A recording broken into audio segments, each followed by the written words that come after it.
Bienvenidos a Viviendo Bajo Su Gracia, un espacio donde compartimos procesos reales, fe viva y las promesas de Dios que nos sostiene cada día.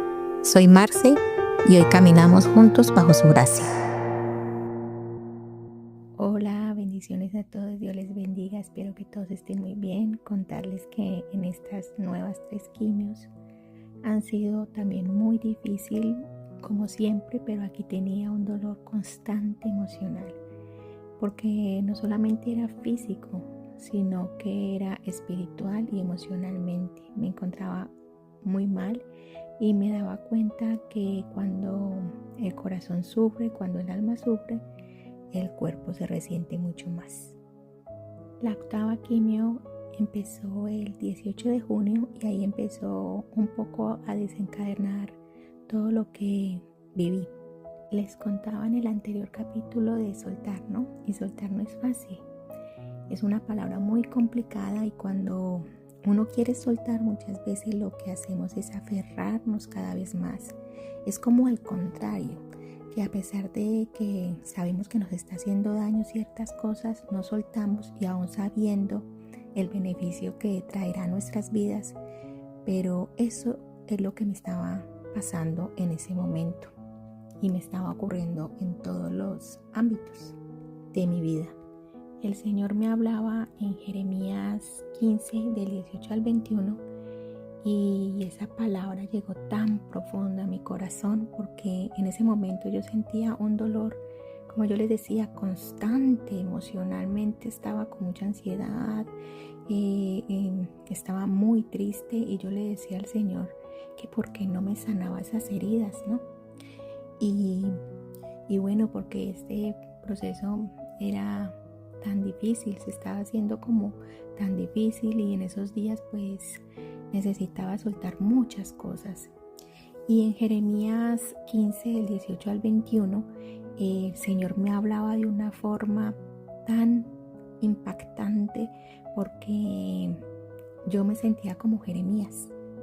¿Por qué entonces continúa mi sufrimiento? Porque es incurable mi herida. Tu ayuda parece tan incierta como el arroyo estacional, como un manantial que se ha secado.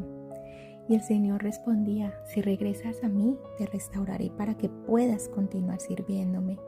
Si hablas palabras beneficiosas en vez de palabras despreciables, serás mi vocero. Tienes que influir en ellos y no dejes que ellos influyan en ti. Pelearán contra ti como un ejército en ataque, pero yo te haré tan seguro como una pared de bronce fortificada. Ellos no te conquistarán porque yo estoy contigo para protegerte y rescatarte. Yo, el Señor, he hablado. Y yo estaba así. Yo le decía: Señor, ¿por qué continúa este sufrimiento? Mi herida tal vez es incurable. ¿Por qué no me sanas ya de todo? Y tanto me dolía lo físico, pero me dolía más el alma, el corazón. Tenía un dolor y ese dolor no se iba. Y había muchas cosas que estaban ocurriendo a mi alrededor y no solo estaba tratando mi cuerpo enfermo, mi salud, sino que estaba tratando mi interior y el de mi familia. Porque el proceso no solamente es físico, sino que también era desde el interior y eso me dolía profundamente. Les cuento que mi hija se fue el 1 de julio de la casa y yo no quería soltar eso. Yo no la quería soltar porque pues habría sido mi compañera durante esos 21 años que estaba conmigo. Y como padres queremos que nuestros hijos siempre estén a nuestro lado, protegiéndolos. Pero el Señor me hablaba y me decía: pero tienes que dejarla. Es tu hija, pero me pertenece a mí. Y me costó muchísimo entender eso. Yo creo que hasta ahora me sigue doliendo. Sé que no es nada fácil. Pero ellos empiezan a ser grandes y necesitan madurar en otro aspecto. Y nosotros como padre a veces no lo entendemos, que Dios es el que está al cuidado de ellos. Y aunque queremos ayudarles, ellos tienen que experimentar y formarse en lo que nosotros hemos inculcado, los valores y por supuesto la palabra de Dios. Pero a mí me seguía doliendo y me daba miedo soltarla. el ya no estar aquí en casa, el no saber si estaba bien, si le hacía falta algo, cosas de madres, ¿no? Pero sí que estaba segura de que Dios era la que lo guardaba, que era su hija y que le pertenecía. Y un día antes de todas estas cosas, vino a casa la líder Angélica, que estuvo aquí dándonos una pequeña reflexión como familia, orando por nosotros. Y nos compartía una reflexión que es mejor amar que tener la razón. Porque muchas veces nosotros nos empeñamos en que sea de tal manera o de tal forma, y ahí es donde nosotros fracasamos y nos desesperamos, y nuestros hijos son los que acarrean con las consecuencias, y no dejamos que ellos vean a Cristo en sus vidas. Y debemos ser siempre como padres molde, modelo y ejemplo.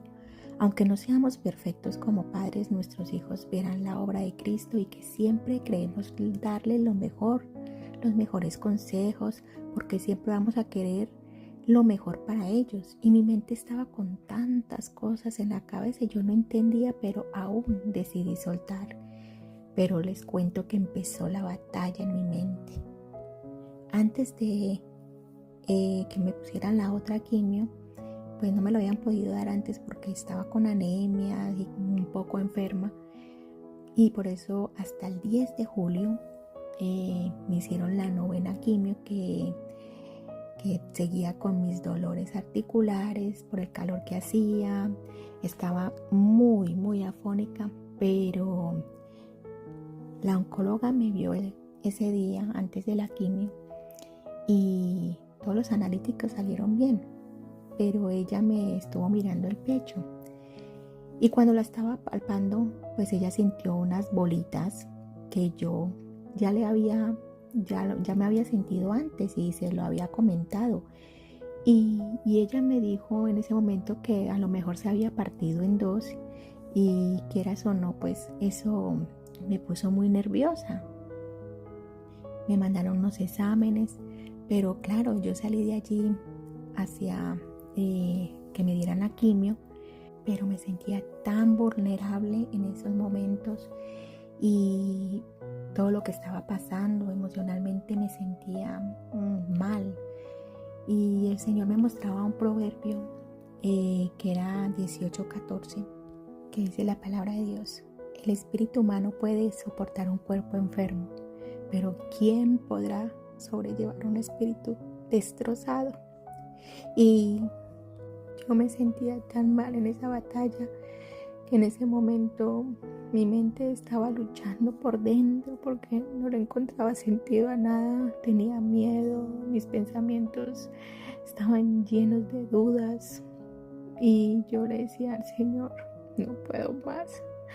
no puedo más, yo necesito de ti más que nunca, ayúdame, papá. Y todo eso me venía a la mente. Y aún en todos esos pensamientos, razonamientos en mi mente, me venía otro versículo que el Señor me daba y decía: la risa puede ocultar un corazón afligido, pero cuando la risa termina, el dolor permanece. Y yo estaba así. Yo sonreía, pero estaba triste por dentro, con un dolor tan fuerte, y no dejaba que las personas supieran que estaba atravesando un dolor profundo dentro de mi alma, y sabía que lo único que yo necesitaba era a Dios. En esos días hice el SOS, que es un programa de la emisora de la iglesia, que se llama Un Llamado a la Esperanza, de intercesión, ¿no? Y el Señor me regalaba una reflexión donde yo les compartía, pero lo más increíble es que yo lo necesitaba primero. Y se llamaba: borra de tu mente todo aquello que Dios no ha declarado en ti. Y así fue. El Señor me decía todo eso, que ya basta de hacerme daño, que cuidara mi mente, que dejara de creerle al enemigo. Y allí empecé a levantarme otra vez, a creer en el Señor, a no dudar más de lo que Dios ya me había hablado, de sus promesas. y porque sabía que Dios estaba en medio de mi proceso y me sostenía, y que en momentos tan difíciles y tantas cosas al mismo tiempo el Señor me regalaba esos detalles de esas salidas, de estar con mi familia, de esos pequeños respiros, aunque sean pequeños, yo los valoraba inmensamente. El de ir a la playa, de estar con mi familia, con mis hijas. Pero ya el 17 de julio fue la 10ª quimio. Y el Señor me mostraba su gran amor a través de las personas, de mi familia, aún de toda esa familia de Colombia, mis tías por parte de mi padre, de mi tía Rosalba, Lucelia, Elvia y aún de mi tía Ligia en los Estados Unidos. Y recuerdo que una de ellas, mi tía Elvia, en todas las conversaciones que teníamos me dijo que repitiera unas palabras que se me quedaron muy grabadas en mi mente, y ella me decía que las dijera todos los días, y yo quiero compartirlas con ustedes. Las palabras eran: lo veo, lo creo, lo declaro y lo poseo. Y empecé a orar a través de esas palabras. Yo le decía al Señor: Señor, yo veo tu sanidad, yo creo que tú lo harás, papá. Declaro, Señor, que tú harás la sanidad integral en mí. Declaro en el nombre del Señor, porque yo poseo y esa sanidad solo tú, oh Dios, la das. Y empecé a decidir creerle otra vez al Señor, aunque pasaran cosas. Yo sabía que el proceso por el cual el Señor me llevaba y que todo era con un propósito. No sentirme tan agobiada, con tanta ansiedad, sino que cada vez que viniera eso a mi mente y a mi corazón, yo llegara a su presencia, porque yo sabía que era ahí que Dios me iba a sanar. Y Dios, como es tan detallista, regaló una promesa hermosa que quiero que ustedes también se aferren a ellas, porque el Señor hoy nos quiere dar una nueva vida. Y yo sé que aunque usted pase por muchas cosas, el Señor tiene planes perfectos para cada uno de nosotros. Y en Jeremías 17, del 7 al 8 dice la palabra de Dios: pero benditos son los que confían en el Señor y han hecho que el Señor sea su esperanza y confianza. Son como árboles plantados junto a la riviera de un río, con raíces que se hunden en las aguas. A esos árboles no les afecta el calor, ni temen a los largos meses de sequía. Sus hojas están siempre verdes y nunca dejan de producir fruto. Y yo hoy les quiero decir que aunque todo se remueva y tiemble, Dios siempre va a estar allí. No te va a dejar ni te va a desamparar. No va a dejar que nos sequemos. Él no va a dejar de estar contigo nunca. Que aunque nuestra agua escasee, Él siempre va a estar ahí, porque Él es nuestra fuente de vida.